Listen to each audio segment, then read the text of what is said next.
This is the Marketing Podcast Network. Stories influence, teach, and inspire us. But what about the storytellers who create them? Uncorking a Story profiles storytellers to uncover how their background and life experiences influence the stories they create. We learn what motivates them, their path to success, and what fuels them to keep creating. It all starts by asking one simple question: where does your story begin? Welcome to Uncorking a Story. Now here's your host, Mike Carlin. Well, hello and welcome to Uncorking a Story. I'm your host, Mike Carlin, and today I'm excited to introduce you to Charlie Jenkins. Charlie has worked as the creative director of a film and television industry and as an assistant to the writer's room of the Amazon original series Lost in Oz. He has led or worked on digital campaigns for the CW, NBC, Hulu, and Blizzard Entertainment properties. He joins me today to discuss his debut novel, American Wrestling 1989, a heartfelt and funny novel set behind the scenes of the pro wrestling industry's golden era, for which he drew on his experiences working for an independent promoter. Welcome to Uncorking a Story, Charlie Jenkins. Hi, great to meet you. Nice to meet you, too. I'm happy to have you here. And Charlie, I'm curious, where does your story as an author begin? In a walk-in closet. My parents grew up as they had me when they were very young. They were graduate students. We lived in this tiny apartment in Madison, Wisconsin, and they didn't have enough money for an apartment that came with an office, so they used a walk-in closet. And when I was about 5 or 6 years old, even though I couldn't, spell yet, they had me dictate my first books out loud and they typed them into the computer. And they were often I had a lot of action figures and I liked to make up stories about He-Man and Pee Wee Herman and the Doctor from Doctor Who and Dracula. And so my stories, a lot of them were crossover fanfic, basically, with a very surreal, bizarre sort of 5-year-old's imagination. And we printed them out and punched 3 holes in them and put brass tacks through them and sent them off to grandparents and family friends and everyone as Christmas presents. And that was where it began for me. I mean, I can only imagine if my parents did the same thing for me and my twin brother, Jimmy, because we would have some pretty interesting stories featuring all the little Star Wars figures we had. We had, figures from the Black Hole, Tron. We'd probably mix them all into some crazy universe. Classics. Yeah. It's I didn't need a lot of rules for how it was possible for these characters to interact. I just really believed it was possible.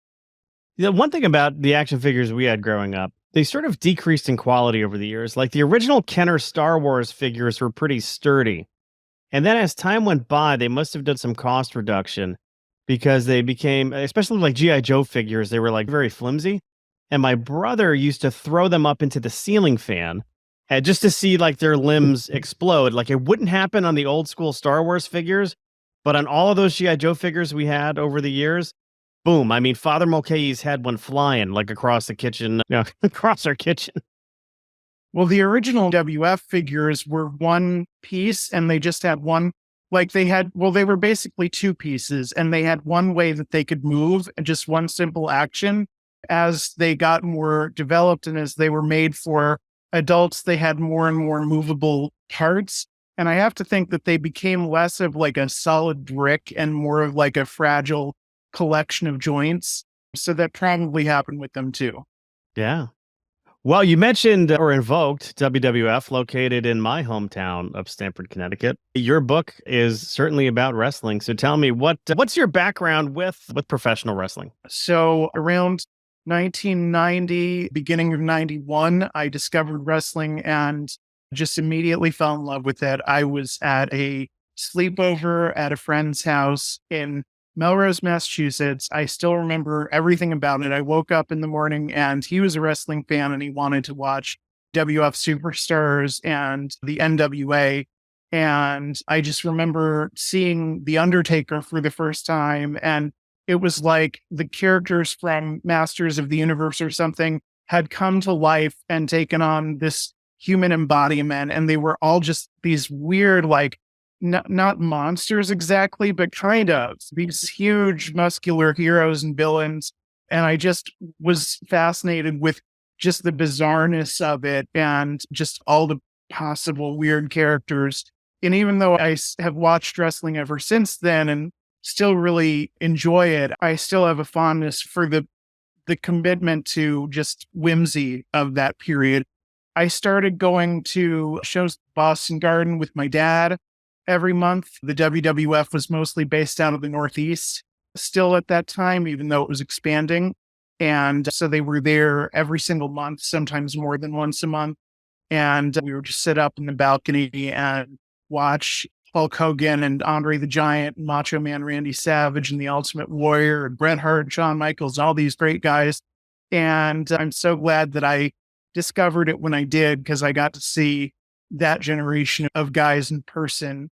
And I kept following it over the years. And when I graduated from college, I met someone who knew a recruiter for the WWF, and I really wanted to join their writing team. And so I interviewed, and they interviewed me like 4 times. I got really deep into it. I wrote this writing sample that was read personally by Stephanie McMahon, who was head of creative at that time. And they liked me, but they wanted me to have more work experience, either in wrestling or just in general. And so I emailed like promoters all over the country and said, do you need a creative? And of course, they told me what I kind of already knew, which is that the minor leagues of wrestling don't really use a lot of like writers. It's mostly improvised and scripted with just one promoter who determines everything, the broad outline of all the stories. But one of the promoters said, come on out here and you can be my assistant and you can contribute to the creative a lot. And so I moved out to a one-stop light town and started working in a wrestling promotion that was based out of an airline hangar. And yeah, I just got to see for myself how the sausage is really made, for better and for worse. What was it like, going into the minor leagues, as you call it, and seeing, because we see like the big production right on TV with the music, the sound, the high production value. What was it like seeing the other side of that? It was very interesting. I mean, the guys they all had other jobs. They were all juggling families and other commitments. And it was basically once or twice a week they got together on the weekends.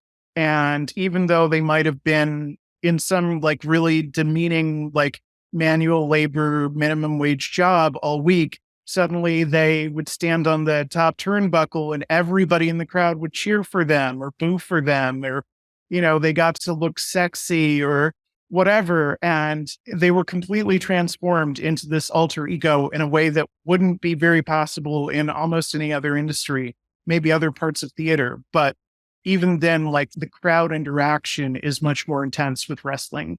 And so that, it was kind of inspiring to see them, discover this power that they wouldn't have otherwise had access to. And at the same time, I also saw a lot of hazing. I saw, just a lot of bigoted attitudes, a lot of, negative experiences that I'd read about in wrestling journals and wrestling tabloids that I'd read happen backstage, but I got to see for myself and experience some of it for myself. And ultimately, I decided that I was just too much of a geek to really feel comfortable in that setting. I just wasn't one of them, and I was never going to be one of them.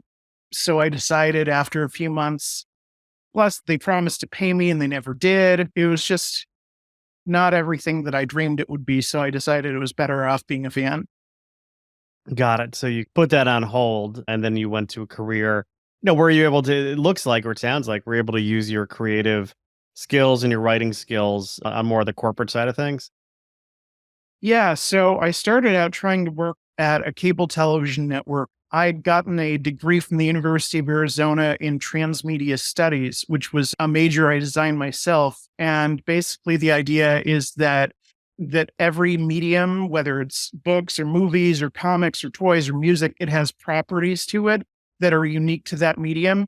And a really good franchise isn't going to just repeat the same story over and over again, the way that you would have seen franchises do in the 80s, where they would just like write an adaptation novel and whatever. It should be a patchwork of like the best possible story that you can tell in a novel, and then, next to like connected to the best possible story you could tell in a movie and a video game and so forth.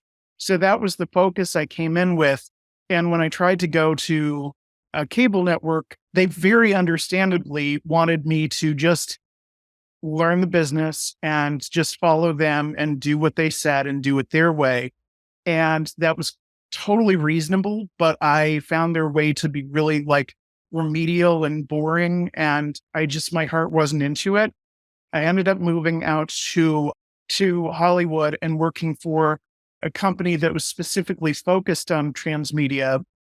I started out as a research assistant, and among other things, I read all of the books L. Frank Baum ever wrote and did a deep dive into Baum the person. And I was able to create a guide we called Ozopedia that informed the writing staff of a new Amazon Originals cartoon series called Lost in Oz. And I got to be in the writer's room and have conversations with them and inform that. And then I got to work. I moved up to be the creative director of another company, and we're also focused on what we call transmedia architecture. And we, among other things, I got to spend an entire year designing a franchise, everything in this fantasy universe, from the cars and the weapons and the fashion and the architecture and the geography and the clothing and just the plants and animals, all of it. And just really like plan out all of the different pieces of how a franchise like Marvel would launch.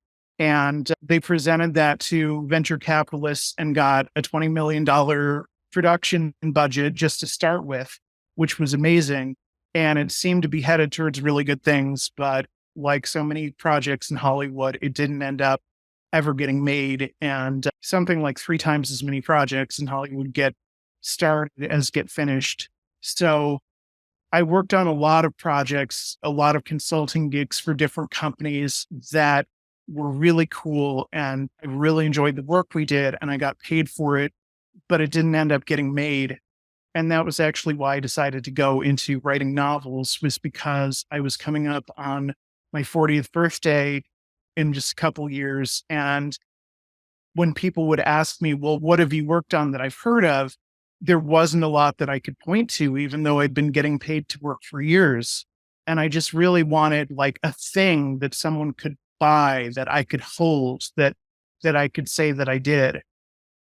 And is that sort of the genesis of American Wrestling 1989?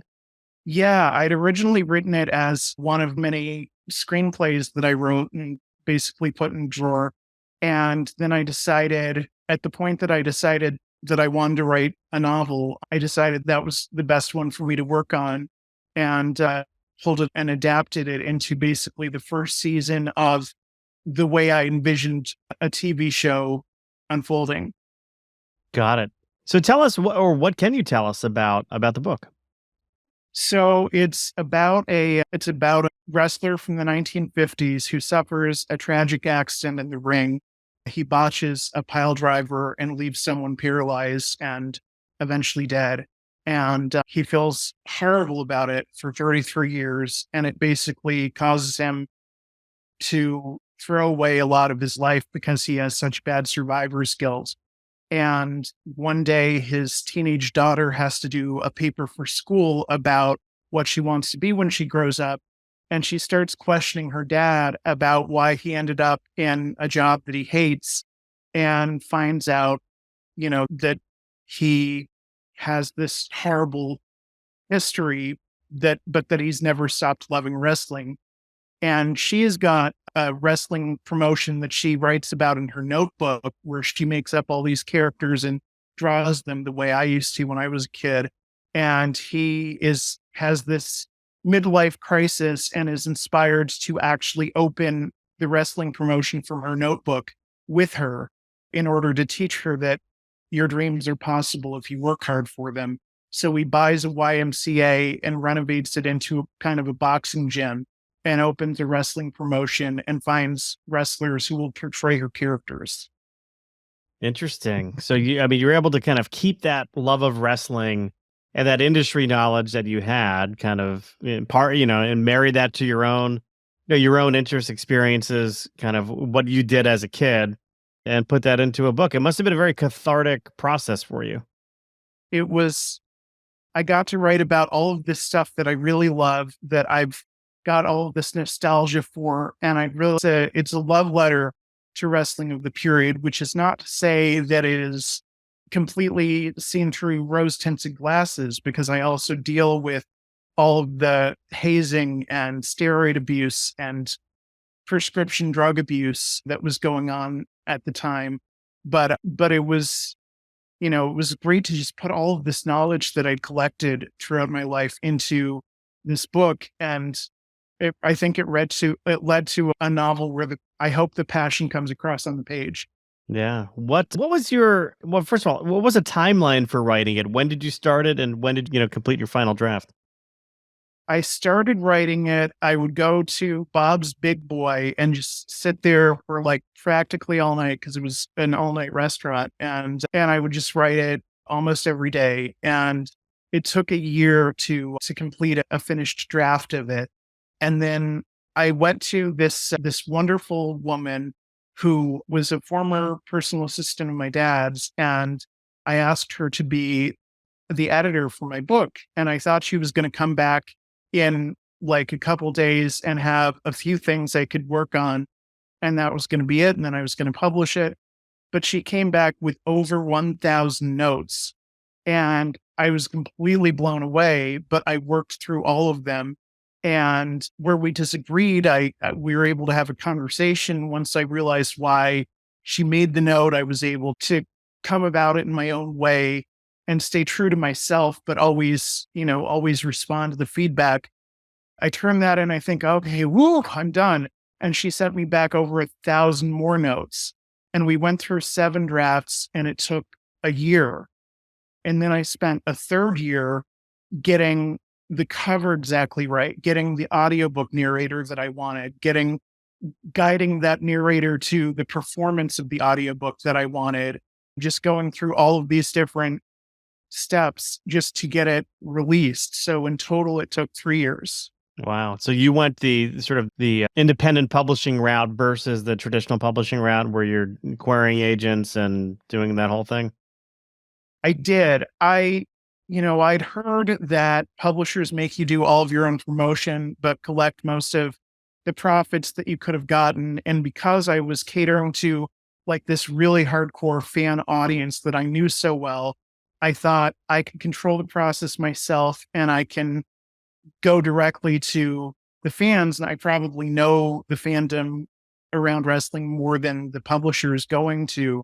So I wanted to give that a try, because at that point in my career, I just wanted to have control over the process and make sure that it got out into the world. Well, yeah, I completely agree. My first book was independently published, and, it's a very sharp learning curve. You learn a lot because you don't know really what goes into putting a book together until you've done it. And then when you think you're done with it, you realize you've only just scratched the surface, But I mean, what are some big lessons you would take into writing your second book from this first experience? So I learned more from working with this editor for a year than I did in 4 years of undergraduate and over a decade in the field. Because when I was an undergraduate, the overwhelming thought was that you can't really teach writing. You've got to just learn through doing. And then when I got into the field, obviously they weren't teaching me anything. I was expected to perform. So she actually taught me like much more, not about formulas exactly, but about what makes stories work on a deeper level than that, about what was wrong with my prose. And I became just a much, much better writer for having all of this conversation about the craft. So that's something I can bring into my next book. But I learned that even though the publishing company may take all of your profits, they also don't leave you susceptible to the losses that being an independent author does. And by the time that I paid this woman to work with me for a year and paid for the audiobook and the cover artist, I was out a whole lot more money than I'm ever going to see back from the book. So it ultimately, even though I worked very hard on it, and I wouldn't like to think of it as a vanity project in the sense of being lazy or self-indulgent, it is sort of did end up being a vanity project in the sense that it's not going to be profitable. Well, maybe not directly profitable, but you can take those lessons and apply them to the second book. And the second book will take you less time. You'll be a better writer, and you probably won't need as much editorial assistant, content wise anyway.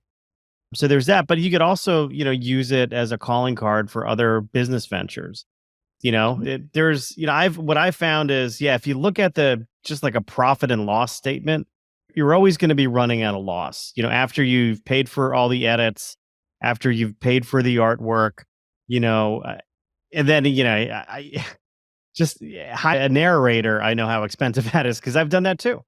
But it does help to get your name out there. You build a little credibility and you parlay it into other things, use it as a calling card for something else. So there could be some direct, business benefit to it over time. I've got what I most wanted ultimately, which is something that I can show people and say, this is a real demonstration of my ability. This is actually the best thing I'm capable of producing at this moment in my life. And, every part of it reflects what I think is good. And I made so many mistakes during the process. There were so many things that just ended up taking a lot of time or costing a lot of money that I would not make those mistakes the next time. So I could probably get out quicker and cheaper. Yeah, right. And, who's to say you need to follow the same process for the next go around? You'll have known a lot more. You'll be a lot better. And you might be able to go a different route, maybe hybrid or, Amazon's got some imprints that'll pick people up. And especially like with wrestling, that's, with the success of Glow on Netflix and with 80s nostalgia kind of not always, but increasingly becoming big. Yeah, you could have something there. I could definitely see a series. And it sounds like, are you thinking about this as a series? I mean, initially I conceived of it as a series. And even though I wrote it as a novel, I still kept in mind what the structure of a season of a television series would be like. And I feel like it plays out a lot like a Netflix drama for that reason. Yeah. Well, I've got some wrestling questions for you because I always like to get to know my guests through pop culture, and we're pretty zeroed in on wrestling here. So I'm going to ask you just a couple of opinion questions here. My first one is greatest wrestling match of all time. What do you think it is? Well, greatest are my favorite because, like, if you're looking at greatest from like a business standpoint, then you might say Hulk Hogan versus Andre the Giant or The Rock versus Stone Cold Steve Austin. For me personally, my favorite, I really love Shawn Michaels versus Ric Flair at WrestleMania 24, which is a match I was there for. I traveled all the way across the country to see Ric Flair's last match. Didn't end up being his last match, but also Macho Man Randy Savage versus The Ultimate Warrior at WrestleMania 7. Those are two like matches that actually make people cry, that make people emotional, that are full of like softer emotions. And you rarely get to see that in wrestling. And it's so nice when you do. So you mentioned Andre the Giant versus Hulk Hogan. That was WrestleMania 3, Pontiac Silverdome. They broke all sorts of attendance records. But there was a match earlier on that day that I would call the greatest of all time, which was Ricky the Dragon Steamboat versus Macho Man Randy Savage for the Intercontinental Championship. Of course, Ricky won, only held it for a month before losing it to the old Honky Tonk Man. But to me, that was the greatest wrestling up until that point in my life that I had ever seen. there's a character in the novel who actually goes to see WrestleMania 3 on closed circuit television at the Fox Theater in Atlanta. And I describe Ricky Steamboat and Macho Man Randy Savage dancing a ballet on the movie screen and just how amazing it was to see them in like giant size. I've seen a couple of AEW events recently at the movie theater, and it's a really cool experience. Okay. How about greatest personality of all time in your mind? Who's the greatest? Gosh, there's so many. I would say, Macho Man is definitely up there. I would say that CM Punk today is probably CM Punk or Roman Reigns are probably the most charismatic people today. MJF, incredible, incredible charisma, incredible just range of storytelling ability, and always gets the crowd incredibly involved. Shawn Michaels and Ric Flair probably belong in that Mount Rushmore too over time. Yeah, I'm going to go with Ric Flair. If I just had to pick one, I do like your idea of a Mount Rushmore, but I'm going to go with Flair because he entertains me to this day. There is an Instagram account called something about Ric Flair. It's just no context Flair. And it is just one of the greatest. I mean, it just makes me laugh every day because he was and I guess is still such a character. He's become a real character in like not always the best way, but back in the 70s and 80s, he was a character in the best way. And he was just like, he lived the gimmick. He took his limousines from arena to arena and, just like made people believe that he was the wheeling, dealing, show stealing son of a gun. He was a riot. Opposite side of the spectrum, who did you find to be most annoying or someone who you just didn't care for? I mean, growing up, I really had an antipathy towards Hulk Hogan that I gave to a character in this novel who absolutely passionately hates Hulk Hogan. And at the time, we had no idea about, any of the controversies that have come out since then. But just his character on the screen was such a bully. He, would throw his temper tantrum if he didn't win. He'd throw the referee around. He'd put his hands on female managers and throw them to the ground. And what was so frustrating about it was that he was this bully character who would cheat and everything. But the commentators talked about him like he was this wonderful hero and would refuse to acknowledge any of his faults whatsoever. And as a kid, that just felt so unfair to me that they wouldn't acknowledge that he wasn't that much different than the villains. So we have to be of different ages because the Hulk Hogan I remember growing up in the early to mid 80s through the Andre the Giant stuff was like the Real American. I mean, that was his song, Real American. And he was like your trained, say your prayers and take your vitamins kind of guy. And I know like after the Hollywood Hulk Hogan stuff happened, he was a bit different, but you are not describing the Hulk Hogan I knew and loved. I'm describing the Hulk Hogan of the late 80s and early 90s. And that's before he became Hollywood Hulk Hogan. Yeah. It's still the All-American with the red and yellow. But in my opinion, he was a reflection of Vince McMahon's ego and his frustrations and what he valued. And Vince is a very complicated, pretty troubled person and was even more so almost at that point in his life. And he got to live out fantasies vicariously through Hulk Hogan. They weren't always really nice fantasies. Yeah. Yeah, just ask Bubba the Love Sponge, but that's a story for another time. Anyone you're surprised isn't dead yet? And I'm surprised isn't dead yet. Oh gosh, well, I mean, no, it's a real surprise, who is dead, and it's kind of a crapshoot because some people who took cocaine and steroids and painkillers and all this stuff are still with us, and others who did seemingly the same thing died decades ago. And it's hard to figure out quite why, but it's sad the ones who left us, and it's good that the ones who are still with us are. When I recently went to WrestleCon and signed copies of my book for the first time, the Biltmore Hotel in Los Angeles, Luke from the Bushwhackers actually got carried out from the event and passed away shortly thereafter. And that was certainly shocking. That leads me, it's a good segue to my next question. Favorite or most memorable tag team of all time? I love the Hart Foundation. They're just probably not more athletic or more charismatic than any number of teams today. I mean, the Young Bucks are ridiculously athletic today, just incredibly well-conditioned athletes, but there's something about them at the time that they were fast and graceful, and they contrasted with the hard-hitting, sort of slow lumbering teams like Power and Glory or the Powers of Pain or Demolition, so well, and they just looked so good doing it.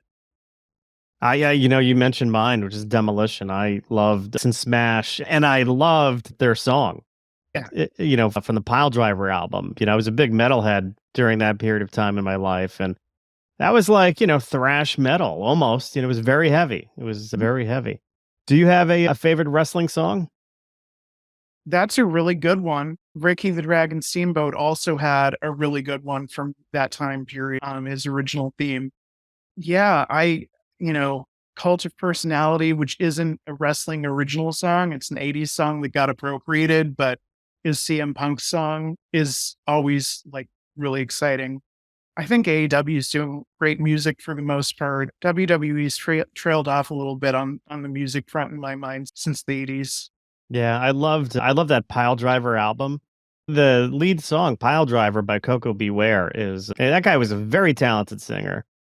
And I was surprised at how good of a singer Mean Gene Okerlund was with his he did Rock and Roll Hoochie Coo with Rick Derringer, and he was good. He could carry a tune.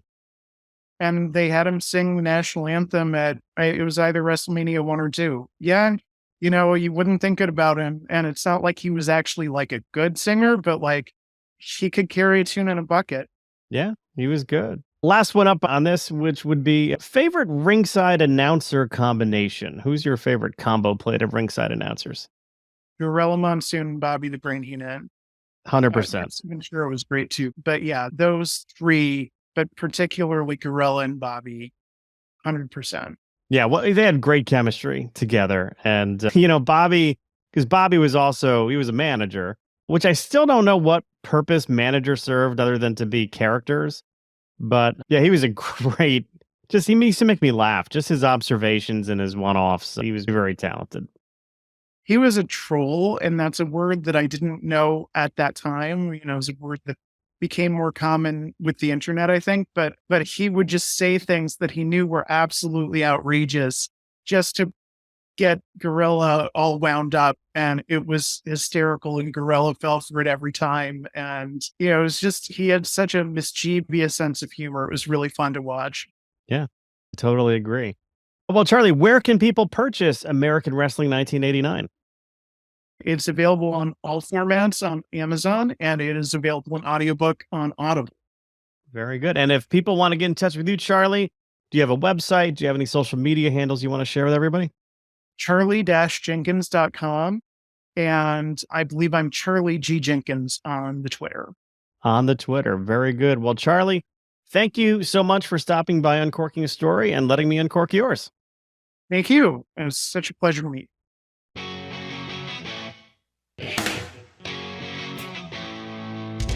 Thanks for listening to Uncorking a Story. If you'd like more information about today's guest or to find out more about Mike, go to uncorkingastory.com. If you enjoyed the show, please subscribe, rate, and review us at Apple Podcasts, Spotify, or wherever you get your podcasts. Tune in every week to hear Mike Carlin uncork a new story.